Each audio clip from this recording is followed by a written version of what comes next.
Torah and commandments, they encompass a person from the moment that he's born until the last breath that he takes in the world. Torah and the commandments. I mean, you've probably noticed that people don't live forever. Right? They don't live forever. People, there's a certain time before they were born that they were not in the world. And there's going to come a certain time when they'll stop being in the world again. That's how people are. Right? People are only living a certain amount of time. Every moment is a gift. Every moment is a miracle. Every moment is eternal, coming from God. If we do what God wants, then every moment becomes eternal. If not, then every moment is just, they say it, gone with the wind. Just.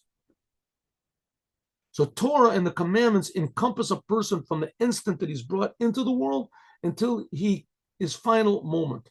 They put a person in a situation of light, illuminated, meaning with healthy intelligence and acquisition of good moral guides, moral virtues, and upright conduct. Torah. If you go according to the Torah and according to the commandments, then you will be honest, you will be caring, you will be, productive, you won't be lazy, you won't lose your temper. Not only in relation to God, but also in relation to fellow man.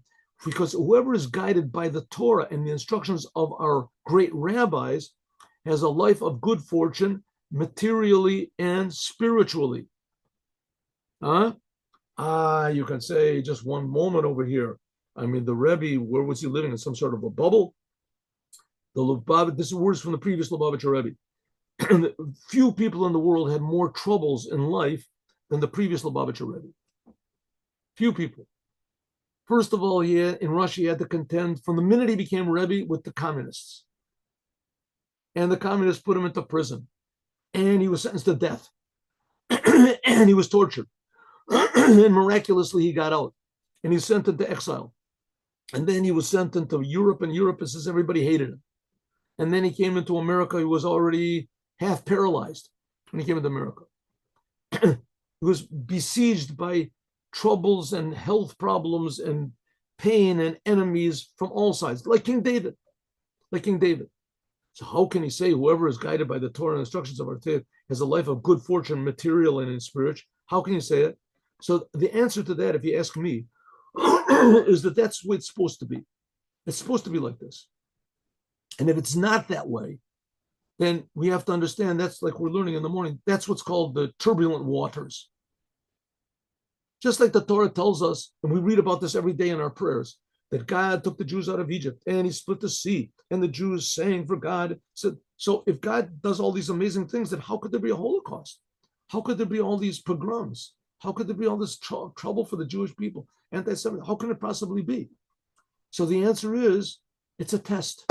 It's a terrible, awesome, powerful test because things are not supposed to be that way. They're not supposed to be that way. But when it does happen, tests and difficulties, we have to understand that this comes from some very, very, very super high aspect of God that we can't see the good in it. We can't see the good fortune. Can't see the good fortune. But nevertheless, like we're going to learn about the waters of Noah, ideally it should be, Mashiach comes, it says there won't be any sickness, there won't be any disease, there won't be any poverty, there won't be any wars, all these things, and the world will, Mashiach will explain why they happen. Until then, we don't understand. Okay, now let's have a story.